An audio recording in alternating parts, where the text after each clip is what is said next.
കൃഷിയിടത്തെ വിമർശിച്ചത് ആരാ? ആരിഫ് ഹുസൈനാണ്. ആരിഫ് ഹുസൈൻ പറയുന്നത് എന്താ? പിൻഭാഗത്തിലൂടെയുള്ള ഭോഗത്തെ കുറിച്ചുള്ള സംശയത്തിന്റെ സമയത്താണ് ഇങ്ങനെ ഒന്ന് വന്നത്. പക്ഷേ ഇതെല്ലാം അവന്റെ തല കെട്ടിവെച്ച എന്റെ തുടക്കം.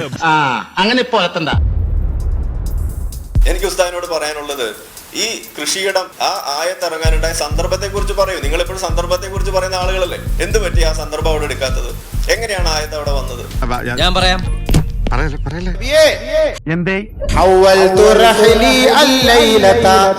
എന്ന് പറഞ്ഞാൽ ഇന്നലെ രാത്രി എന്റെ വാഹനം ഓടിച്ചത് തെറ്റിപ്പോയി. എന്ന് പറഞ്ഞു കഴിഞ്ഞാൽ പിൻഭാഗത്തൂടെ ആയിരുന്നു ഞാൻ എന്റെ വാഹനം ഇന്നലെ ഓടിച്ചത്. എന്താന്ന് വെച്ചാൽ തുറന്നു പറ, അവരുടെ സസ്പെൻസ് ഇടാതെ. അതായത് ഭാര്യയുടെ പിൻഭാഗത്തോടി ശാരീരികമായി ബന്ധപ്പെട്ടപ്പോൾ ജൂതന്മാര് മുസ്ലിമീങ്ങളോട് പറഞ്ഞടന്നു, നിങ്ങളെ മക്കളൊക്കെ കോങ്കണായി പോവും. സഹാബാക്കൊക്കെ അറിയണമല്ലോ. എല്ലാം അറിഞ്ഞിട്ട് തന്നെ കാര്യം. നേരെ എന്ത് ചെയ്തു? നബിതങ്ങളോട് ചോദിക്കപ്പെട്ടു, ഇതിനെ കുറിച്ച് രണ്ടു വാക്ക് പറ. ഇതിനെ കുറിച്ചാ അല്ലാഹുവിന്റെ റസൂല് ഒന്നും മിണ്ടിയില്ല. എന്താ കാര്യം? നിയമം പറയട്ടെ, അങ്ങനെ പറയാൻ പറ്റും. അങ്ങനെ പറഞ്ഞു കൊടുക്കണ രമണ. ആയത്ത് ഇറങ്ങി, സ്ത്രീകൾ നിങ്ങളുടെ വിളനിലമാണ്. കണ്ട കേട്ടാ, ഞാൻ പറഞ്ഞപ്പോ നിങ്ങൾ വിശ്വസിച്ചില്ലല്ല. അതായത് ഏനൽ സെക്സ്, ഹുദഭോഗം നടക്കുന്നതിനെ കുറിച്ചിട്ട് ഒരു തർക്കം വരും നബിയുടെ മുന്നിലേക്ക്.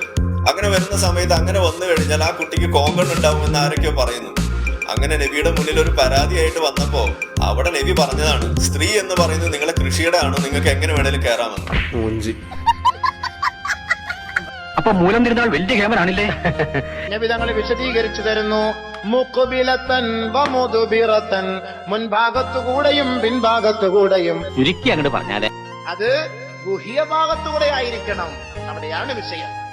ഈ ഇരുമ്പിന്റെ ചുരിദാർ ഇറങ്ങിയിട്ടുണ്ടെങ്കിൽ ഒരെണ്ണം വാങ്ങിച്ചോളൂ. ഈ പറഞ്ഞ സംഗതിയും ഈ സന്ദർഭവും ഈ ആയത്തും ഈ ഉസ്താദ് പറഞ്ഞ ഈ ന്യായവും വെച്ചിട്ട് എങ്ങനെയാണ് പൊരുത്തപ്പെടുക? അപ്പൊ ഇന്ന് ഇരുന്നിട്ട് ഇത് സമാധാന മതമാണെന്നും സ്ത്രീ വിരുദ്ധത ഇല്ല എന്നൊക്കെ പറഞ്ഞു വെക്കാൻ വേണ്ടിയിട്ട് ഇതുപോലെ കടന്ന് വെളുപ്പിക്കുമ്പോ സത്യത്തിൽ പൊളിഞ്ഞില്ലാതെയാവുന്നത് ഇസ്ലാം തന്നെയാണ് എന്ന് ഇനിയെങ്കിലും മനസ്സിലാക്കുക. ഇതാണ് എനിക്ക് അതിനോട് പറയാനുള്ളത്. എന്നാ പിന്നെ ഞാൻ മറ്റേ എടുക്കട്ടെ.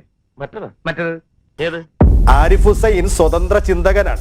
എങ്ങനെയൊക്കെ ലൈംഗിക ബന്ധത്തിൽ ഏർപ്പെടാൻ കഴിയോ അത് മൃഗങ്ങളുമായിട്ട് ഏർപ്പെടണോ, ഏതൊക്കെ രീതിയിൽ തന്റെ ശരീരത്തിന് സുഖം കിട്ടുന്നുവോ അതൊക്കെ പറ്റുമെന്ന് വാദിക്കുന്ന സ്വതന്ത്ര ചിന്താഗതിക്കാരൻ വന്നിട്ട് ഇസ്ലാമിൽ സ്ത്രീയെ കൃഷിയിടമാണ്, ഇഷ്ടമുള്ള പോലെ ഉപയോഗിച്ചോ എന്ന് പറഞ്ഞിട്ടുണ്ട് എന്ന് പറഞ്ഞിട്ട് വിമർശിക്കുന്നത്. ഈ പറയുന്ന സ്ത്രീയെ കൃഷിയിടത്തോട് ഉപമിച്ചത് അത് കയ്യോടെ പിടികൂടി ഭിത്തിയിൽ ഒട്ടിച്ചപ്പോ അതിനു വേണ്ടിയിട്ട് ഉസ്താദ് ഇപ്പൊ ഇവിടെ കൈകാര്യം ചെയ്ത ഒരു രീതി എന്ന് പറയുന്നത് ഒരു മോറൽ ഹൈ ഗ്രൗണ്ട് എന്ന് പറയുന്ന ഒരു ഫാലസി അവിടെ കൊണ്ടുവന്നു.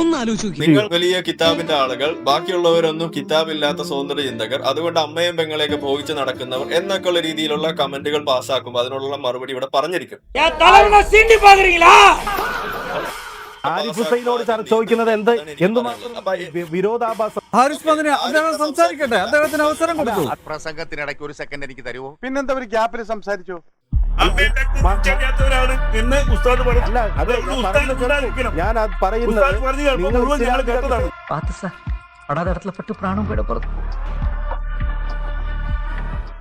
ഓക്കെ, ഉസ്താദ് 15 മിനിറ്റിലധികം സംസാരിച്ചു കഴിഞ്ഞു. ഒന്ന് സംസാരിക്കാതിരിക്കുക, ഇവിടെ അതിനുള്ള മറുപടി പറഞ്ഞിരിക്കും. ഇസ്ലാം വിട്ടുപോയ ഒരാളോടല്ല ഇസ്ലാം ചോദിക്കേണ്ടത്. കഴിഞ്ഞു, അതിനുള്ള മറുപടി ഇവിടെ പറഞ്ഞിരിക്കും. ഇതുപോലെ ഒരു മോറൽ ഹൈഗ്രൗണ്ട് ഒക്കെ ഇവിടെ വലിയ തോതിൽ എടുത്തു വെച്ചുകൊണ്ട് ബാക്കിയുള്ളവരൊക്കെ വലിയ മോശക്കാര്, നമ്മൾ മാത്രം വലിയ സംഭവം, ഇസ്ലാമിന്റെ വക്താക്കൾ മാത്രമാണ് ബാക്കിയൊക്കെ ചെയ്തുകൊണ്ട് നടക്കുന്നതെന്നൊക്കെ പറയും. എനിക്ക് ഉസ്താദിനോട് പോലുള്ള ആളോട് ചോദിക്കാനുള്ളത്, നിങ്ങൾ രാവിലെ എഴുന്നേറ്റ് വരുമ്പോൾ നിങ്ങളുടെ ഉമ്മാനെയും പെങ്ങളെയും മക്കളെയൊക്കെ കാണുമ്പോൾ നിങ്ങൾ അവരെ ബോധിക്കാതിരിക്കുന്നത് ഈ ഖുർആനിൽ എഴുതി വെച്ചത് കൊണ്ട് മാത്രമാണോ? അത് ഉത്തരം പറ. ആണെങ്കിൽ നിങ്ങൾക്ക് എന്തോ തകരാറുണ്ടെന്നാണ് എനിക്ക് പറയാനുള്ളത്. ദൈവമേ, മൂർഖനെയാണല്ലോ ചവിട്ടിയത്.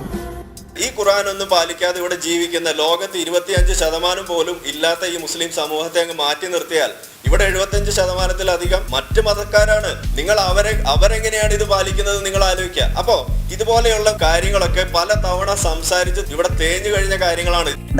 കണ്ടോ പാവം. ഇത് എങ്ങനെയാണ് ഒരാള് ലൈംഗിക വൈകൃതങ്ങളായാലും അതുപോലുള്ള കുറ്റകൃത്യങ്ങൾ ഏർപ്പെടുന്നത് എന്ത് കാരണം കൊണ്ടാണെന്നുള്ളതൊക്കെ ഇവിടെ അതിന്റെ വിദഗ്ധർ ഇവിടെ പറഞ്ഞു വെച്ചിട്ടുണ്ട്. അപ്പൊ അതൊക്കെ ഇതുപോലുള്ള ഒരു ചർച്ചയിൽ എഴുന്നള്ളിച്ചുകൊണ്ട് വരുന്നത് ആദ്യം ഒന്ന് ഒതുക്കി വെക്കുക. കിട്ടിയാ ഇല്ല, ചോദിച്ചു വാങ്ങിച്ചു. പോവാ. അങ്ങനെ അങ്ങ് പോയാലോ?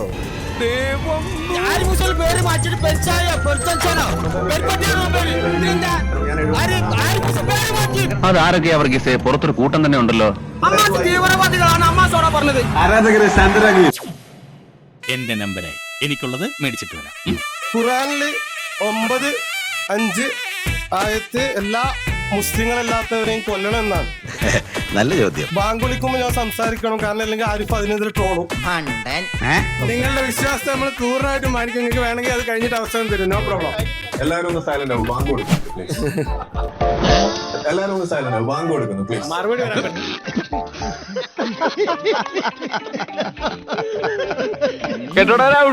ചോദ്യത്തിലേക്ക് വരും. ചോദ്യത്തിലേക്കാണ് വരുന്നത്. ഇന്ത്യ അംഗമായ ഐക്യരാഷ്ട്രസഭയുടെ തീവ്രവാദ ലിസ്റ്റുള്ള സംഘടനകളിൽ ഈ സെക്കൻഡ് വരെ ഈ മഗ്‌രിബ് കഴിഞ്ഞിട്ടുള്ള 2ാമത്തെ മിനിറ്റ് ഹമാസ് ഇല്ല എന്നുള്ളതാണ്. ഐസിസ് ടെറർ ഓർഗനൈസേഷൻ ആണോ? ഐസിസ് ആവശ്യമില്ലാത്ത ചോദ്യങ്ങൾ ചോദിക്കരുത്. ഐസിസ് ടെറർ ഓർഗനൈസേഷൻ ആണോ? ഐസിസ് ടെറർ ഓർഗനൈസേഷൻ ആണോ? അറിയില്ല. താങ്കൾ അത്ര എല്ലാ കാര്യത്തിലും വിവരമില്ല. ഹമാസിനെ കുറിച്ച് പഠിച്ചിരുന്നു. ഇസ്ലാമിക് സ്റ്റേറ്റ് എന്ന് കേട്ടിട്ടില്ലേ? കേട്ടിട്ടുണ്ട്. അത് തീവ്രവാദ സംഘടനയാണോ എന്നാ ചോദിച്ചത്? അറിയില്ല എന്നാണ് പറഞ്ഞത്.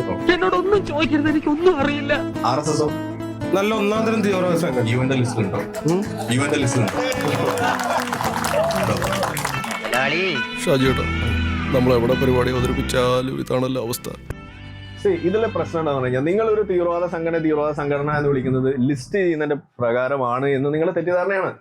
അങ്ങനെയല്ല നമ്മളൊരു സാധനത്തിന് തീവ്രവാദമാണല്ലോ എന്ന് തീരുമാനിക്കുന്നത്. ഞാൻ അത് ഐസിസിന്റെ കാര്യം ആദ്യം ചോദിച്ചു, ഞാൻ RSSന്റെ കാര്യം അല്ലല്ലോ ആദ്യം ചോദിച്ചത്.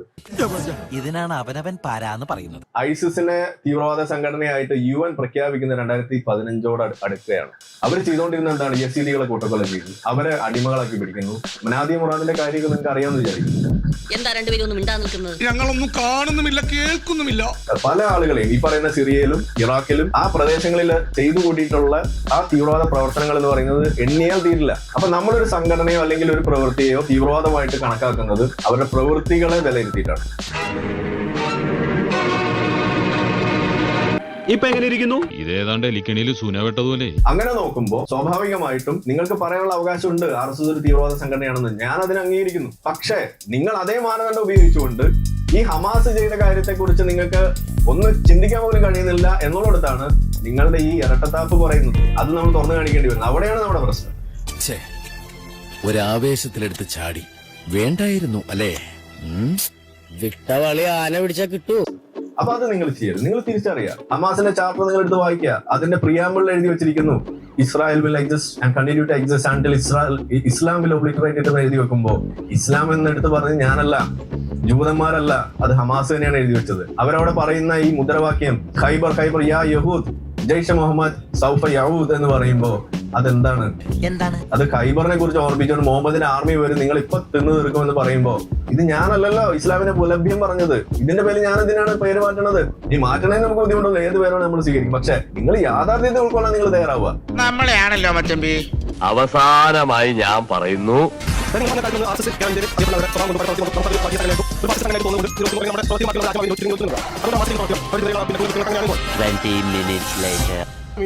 കഴിഞ്ഞിട്ടില്ലെങ്കിൽ കുറെ പറഞ്ഞല്ലോ, ഞാൻ കുറച്ച് പറയണ്ടേ? ചോദ്യം ചെറുതായിരിക്കും, ഉത്തരങ്ങളാണ് എപ്പോഴും വലുതുണ്ടാവുക. നീ വിഷയത്തേക്ക് പാടാമായണ്ടി. ഹൈബർ യുദ്ധം പറഞ്ഞു എന്നൊക്കെ പറഞ്ഞില്ലേ? ഈ ഹൈബർ യുദ്ധം എന്ന് വെച്ചാൽ ഹിറ്റ്ലറിന്റെ നിരനായിട്ട് പോലെ ഒരു 1,00,000 ആൾക്കാരൊക്കെ ഒന്നൊരു സംഭവം എന്നല്ല എന്നാണ് ഞാൻ ചോദിക്കുന്നത്. മുസ്ലിങ്ങളുടെ ഒരു വിഷയത്തിൽ മുസ്ലിങ്ങളോട് ആക്രമിച്ചപ്പോ വളരെ കുറഞ്ഞ മുസ്ലിങ്ങൾ ഒരുപാട് മുസ്ലിങ്ങളല്ലാത്തവർ ആക്രമിച്ചിട്ട് നേടിയ വിജയ. ഇവന് കുറച്ച് ബുദ്ധി ഉണ്ടായിരുന്നെങ്കിൽ മന്ദബുദ്ധി എന്നെങ്കിലും വിളിക്കായിരുന്നു. അതും ഇല്ലാതായി. ഇസ്ലാമിന്റെ ഹൈബർ യുദ്ധവും ഹന്തക് യുദ്ധവും ഒരു ചെറിയ സംഘം വലിയ സംഘത്തെ തോപ്പിച്ച ആ ഒരു പ്രചോദന സ്ലോഗൻസ് മുഴക്കിയിട്ടുണ്ടാവാം. ആളെ മാറ്റി കഷ്ടപ്പെട്ടത് വെറുതെ. നമ്മൾ ഇദ്ദേഹത്തിന് വലിയൊരു കയ്യടി കൊടുക്കണം. ഒരു കയ്യടി. എന്താ കാര്യം? ഞാനിവിടെ കഷ്ടപ്പെട്ട് ഇത്ര നേരം ഇരുന്ന് ഇതിൽ മതം ഉണ്ട് എന്ന് പറഞ്ഞപ്പോ അതിന് ഇത്ര സമയം ഞാൻ എടുത്തു. ഇദ്ദേഹം വെറും 2 മിനിറ്റ് കൊണ്ടല്ലേ ഇതിനകത്ത് മതമുണ്ട് എന്നും അത് ഹൈബർ ആണ് എന്നും അത് മുഹമ്മദ് നബി ചെയ്തു. ഹൈബർ മാത്രമല്ല, പിന്നെ ഏതൊക്കെ ഉണ്ട്, ഹന്തക്, പിന്നെ ബനു ഖുറൈള കൂട്ടക്കള, ഇതൊക്കെ അദ്ദേഹം പറയണം. ഇത് തന്നെയാണ് ഞാൻ പറയുന്നത്, ഇതിൽ മതമുണ്ട്. മതമുണ്ടെന്ന് ഞാനല്ല ഇപ്പൊ പറഞ്ഞു. ഇദ്ദേഹത്തിന്റെ പേരെന്താണ്? ഇദ്ദേഹമാണ് പറഞ്ഞത്. എന്താടാ എല്ലാത്തിനും തൊണ്ടടഞ്ഞു? മനസ്സിലായോ?